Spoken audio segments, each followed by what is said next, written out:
새로 이사한 오피스텔은 마음에 드세요? 네, 깨끗하고 편리해서 혼자 생활하기에 좋아요. 선생님은 아파트에 사시죠? 네. 저 같은 맞벌이 부부한테는 아파트가 편하긴 한데 가끔 답답해요. 전 어렸을 때부터 한옥에서 살았거든요. 그래서 그런지 아파트보다 한옥이 더 정이 가고 좋아요. 저도 얼마 전에 여행 갔다가 한옥에서 하루 묵었는데 정말 몸도 마음도 푹 쉰 느낌이었어요. 마당도 예쁘고 따뜻한 온돌방도 몸을 아주 편하게 해주고요. 새로 이사한 오피스텔은 마음에 드세요? 네, 깨끗하고 편리해서 혼자 생활하기에 좋아요. 선생님은 아파트에 사시죠? 네. 저 같은 맞벌이 부부한테는 아파트가 편하긴 한데 가끔 답답해요. 전 어렸을 때부터 한옥에서 살았거든요. 그래서 그런지 아파트보다 한옥이 더 정이 가고 좋아요. 저도 얼마 전에 여행 갔다가 한옥에서 하루 묵었는데 정말 몸도 마음도 푹 쉰 느낌이었어요. 마당도 예쁘고 따뜻한 온돌방도 몸을 아주 편하게 해주고요. 제가 이번에 설계를 맡게 된 김성숙입니다. 전화로는 한옥을 짓고 싶다고 하셨죠? 좀 더 구체적으로 말씀해 주시면 도움이 되겠습니다. 어떤 집을 생각하고 계세요? 네, 한 20년 동안 아파트에서만 살았는데 이번에 아이들도 다 결혼하고 분가해서 부모님과 저희 부부만 살 집을 새로 지으려고 합니다. 고향에 땅이 좀 있는데 거기에 한옥을 짓고 싶습니다. 특히 부모님께서 쓰실 안방은 전통 한식으로 고가구 들여놓고 보료 깔고 생활하실 수 있게요. 그렇지만 부엌하고 욕실은 현대식으로 해주세요. 부엌 옆에는 식구들이 같이 식사할 수 있는 식당도 만들어주시고요. 네, 그건 걱정하지 마세요. 요즘 한옥은 전통 한옥의 장점과 현대식 주택의 편리함이 잘 조화될 수 있도록 짓고 있습니다. 저는 마당은 전통적인 게 좋습니다. 한쪽에는 간장, 된장, 고추장 항아리를 놓을 수 있는 장독대를 만들고 다른 한쪽에는 작은 화단을 만들어 꽃나무도 심을 수 있으면 좋겠어요. 서재는 화단이 잘 보이는 방으로 해주세요. 손님도 만나고 책도 읽을 수 있는 옛날 사랑방 같은 곳으로 쓸 수 있게요. 네, 좋은 생각이세요. 한옥의 아름다움을 살리도록 노력하겠습니다. 저는 한옥이 황토나 나무 같은 자연 소재로 짓기 때문에 좋아요. 특히 나무로 만든 대문과 한지를 바른 창문이 참 좋아요. 저희 집 지으실 때도 대문과 창문에 특히 신경 써주세요. 저는 한옥의 대청마루가 특히 좋습니다. 마당으로 탁 트인 대청마루에 앉아 바람을 쐬거나 하면 정말 좋지요. 설계하실 때 마당과 대청마루를 전통식으로 잘 만들어 주십시오. 이번에 한옥을 짓게 되어 기대가 아주 큽니다. 잘 부탁드립니다. 제가 이번에 설계를 맡게 된 김성숙입니다. 전화로는 한옥을 짓고 싶다고 하셨죠? 좀 더 구체적으로 말씀해 주시면 도움이 되겠습니다. 어떤 집을 생각하고 계세요? 네, 한 20년 동안 아파트에서만 살았는데 이번에 아이들도 다 결혼하고 분가해서 부모님과 저희 부부만 살 집을 새로 지으려고 합니다. 고향에 땅이 좀 있는데 거기에 한옥을 짓고 싶습니다. 특히 부모님께서 쓰실 안방은 전통 한식으로 고가구 들여놓고 보료 깔고 생활하실 수 있게요. 그렇지만 부엌하고 욕실은 현대식으로 해주세요. 부엌 옆에는 식구들이 같이 식사할 수 있는 식당도 만들어주시고요. 네, 그건 걱정하지 마세요. 요즘 한옥은 전통 한옥의 장점과 현대식 주택의 편리함이 잘 조화될 수 있도록 짓고 있습니다. 저는 마당은 전통적인 게 좋습니다. 한쪽에는 간장, 된장, 고추장 항아리를 놓을 수 있는 장독대를 만들고 다른 한쪽에는 작은 화단을 만들어 꽃나무도 심을 수 있으면 좋겠어요. 서재는 화단이 잘 보이는 방으로 해주세요. 손님도 만나고 책도 읽을 수 있는 옛날 사랑방 같은 곳으로 쓸 수 있게요. 네, 좋은 생각이세요. 한옥의 아름다움을 살리도록 노력하겠습니다. 저는 한옥이 황토나 나무 같은 자연 소재로 짓기 때문에 좋아요. 특히 나무로 만든 대문과 한지를 바른 창문이 참 좋아요. 저희 집 지으실 때도 대문과 창문에 특히 신경 써주세요. 저는 한옥의 대청마루가 특히 좋습니다. 마당으로 탁 트인 대청마루에 앉아 바람을 쐬거나 하면 정말 좋지요. 설계하실 때 마당과 대청마루를 전통식으로 잘 만들어 주십시오.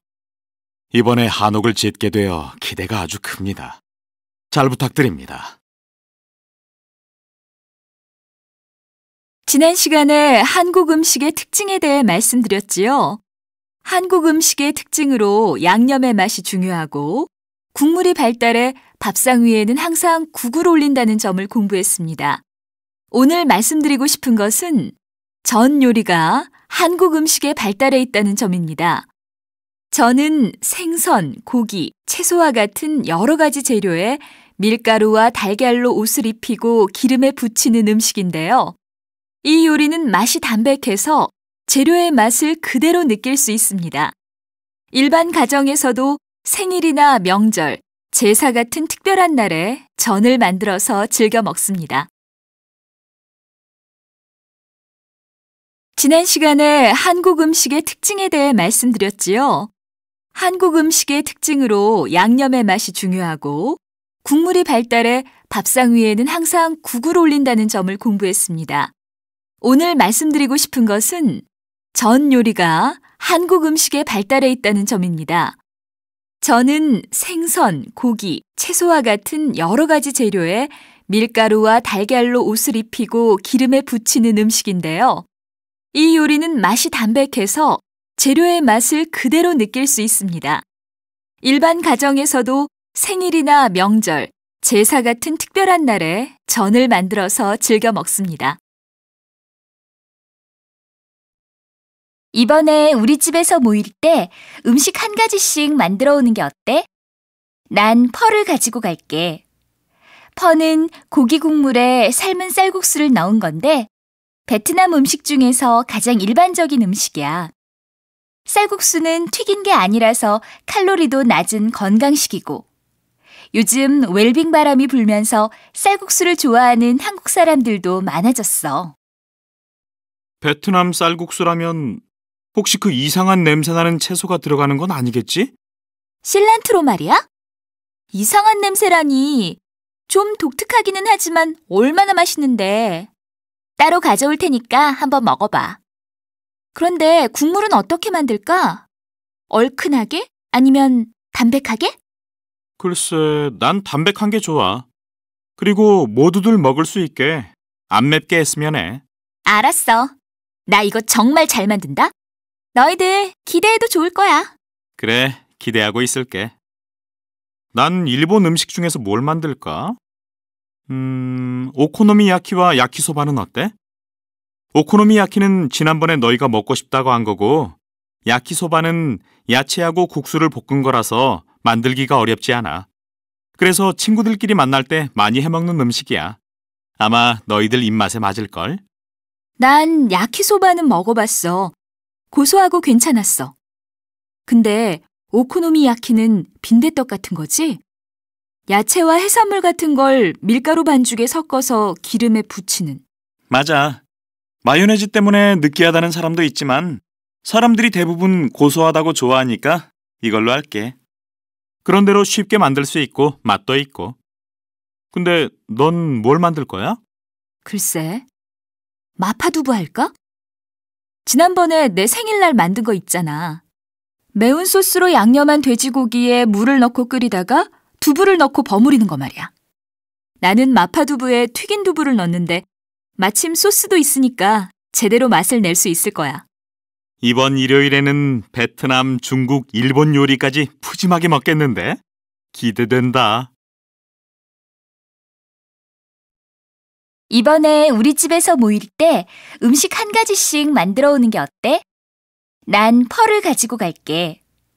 펄은 고기 국물에 삶은 쌀국수를 넣은 건데 베트남 음식 중에서 가장 일반적인 음식이야.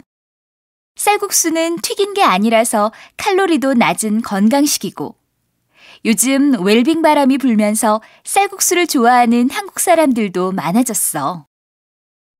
베트남 쌀국수라면 혹시 그 이상한 냄새나는 채소가 들어가는 건 아니겠지? 실란트로 말이야? 이상한 냄새라니. 좀 독특하기는 하지만 얼마나 맛있는데. 따로 가져올 테니까 한번 먹어봐. 그런데 국물은 어떻게 만들까? 얼큰하게? 아니면 담백하게? 글쎄, 난 담백한 게 좋아. 그리고 모두들 먹을 수 있게 안 맵게 했으면 해. 알았어. 나 이거 정말 잘 만든다. 너희들 기대해도 좋을 거야. 그래, 기대하고 있을게.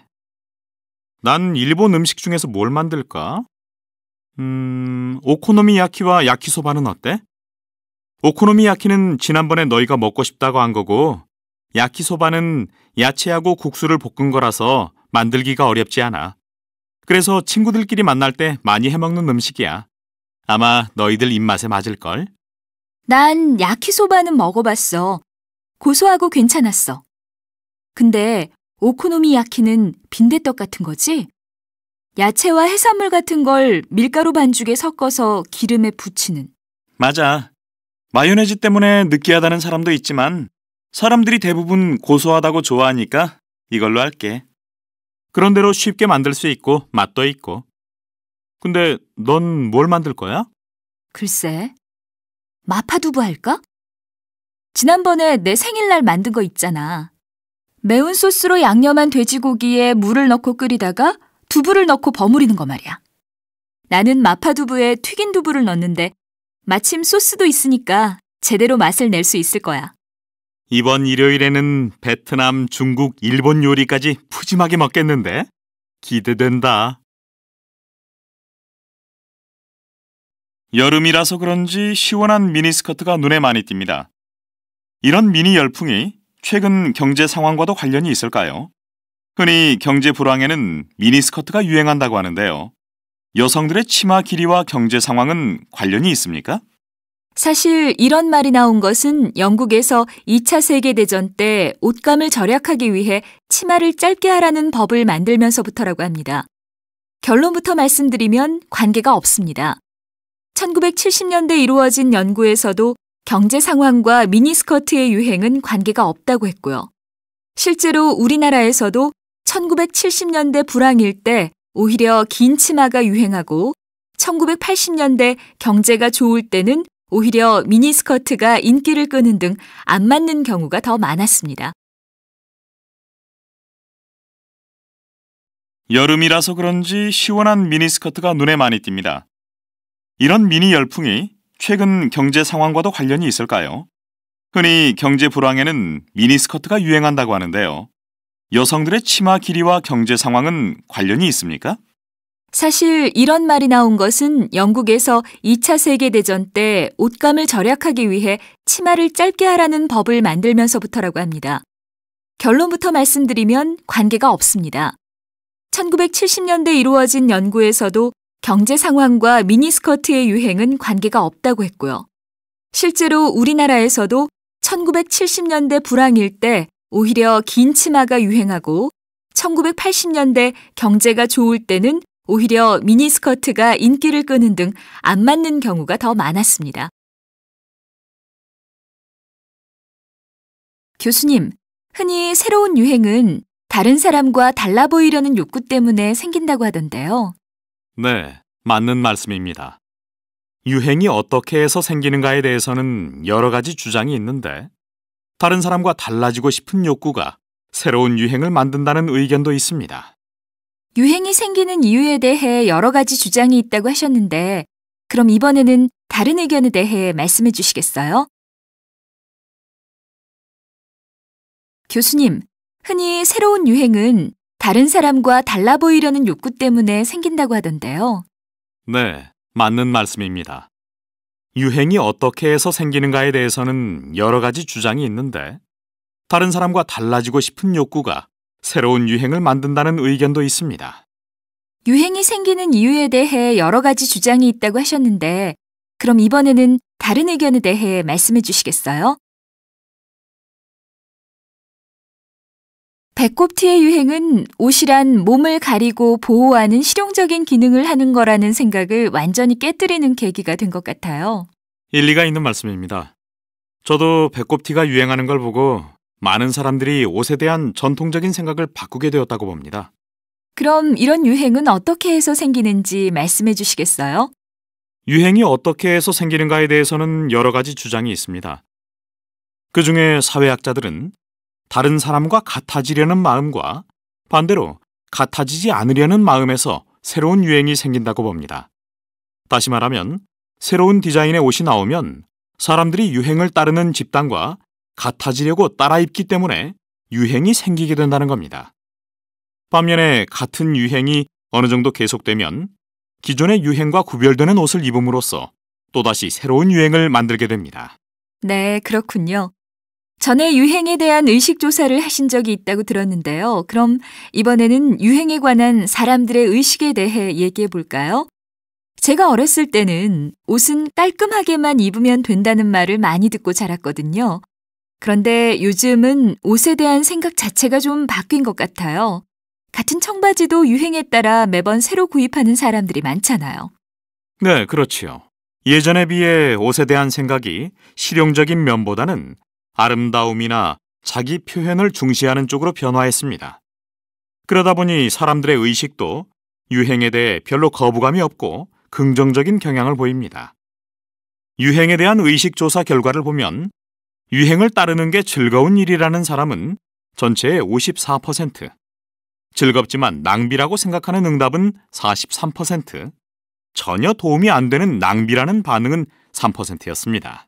네, 지금까지 유행에 대한 사람들의 의식에 관해 이야기해 주셨는데요. 교수님은 유행을 잘 따르는 편이세요? 이번에는 교수님의 개인적인 생각을 말씀해 주시겠어요? 배꼽티의 유행은 옷이란 몸을 가리고 보호하는 실용적인 기능을 하는 거라는 생각을 완전히 깨뜨리는 계기가 된 것 같아요. 일리가 있는 말씀입니다. 저도 배꼽티가 유행하는 걸 보고 많은 사람들이 옷에 대한 전통적인 생각을 바꾸게 되었다고 봅니다. 그럼 이런 유행은 어떻게 해서 생기는지 말씀해 주시겠어요? 유행이 어떻게 해서 생기는가에 대해서는 여러 가지 주장이 있습니다. 그중에 사회학자들은 다른 사람과 같아지려는 마음과 반대로 같아지지 않으려는 마음에서 새로운 유행이 생긴다고 봅니다. 다시 말하면 새로운 디자인의 옷이 나오면 사람들이 유행을 따르는 집단과 같아지려고 따라 입기 때문에 유행이 생기게 된다는 겁니다.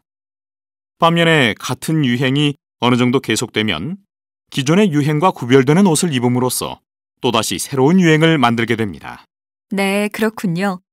전에 유행에 대한 의식 조사를 하신 적이 있다고 들었는데요. 그럼 이번에는 유행에 관한 사람들의 의식에 대해 얘기해 볼까요? 제가 어렸을 때는 옷은 깔끔하게만 입으면 된다는 말을 많이 듣고 자랐거든요. 그런데 요즘은 옷에 대한 생각 자체가 좀 바뀐 것 같아요. 같은 청바지도 유행에 따라 매번 새로 구입하는 사람들이 많잖아요. 네, 그렇지요. 예전에 비해 옷에 대한 생각이 실용적인 면보다는 아름다움이나 자기 표현을 중시하는 쪽으로 변화했습니다. 그러다 보니 사람들의 의식도 유행에 대해 별로 거부감이 없고 긍정적인 경향을 보입니다. 유행에 대한 의식 조사 결과를 보면 유행을 따르는 게 즐거운 일이라는 사람은 전체의 54%, 즐겁지만 낭비라고 생각하는 응답은 43%, 전혀 도움이 안 되는 낭비라는 반응은 3%였습니다. 네, 지금까지 유행에 대한 사람들의 의식에 관해 이야기해 주셨는데요. 교수님은 유행을 잘 따르는 편이세요? 이번에는 교수님의 개인적인 생각을 말씀해 주시겠어요?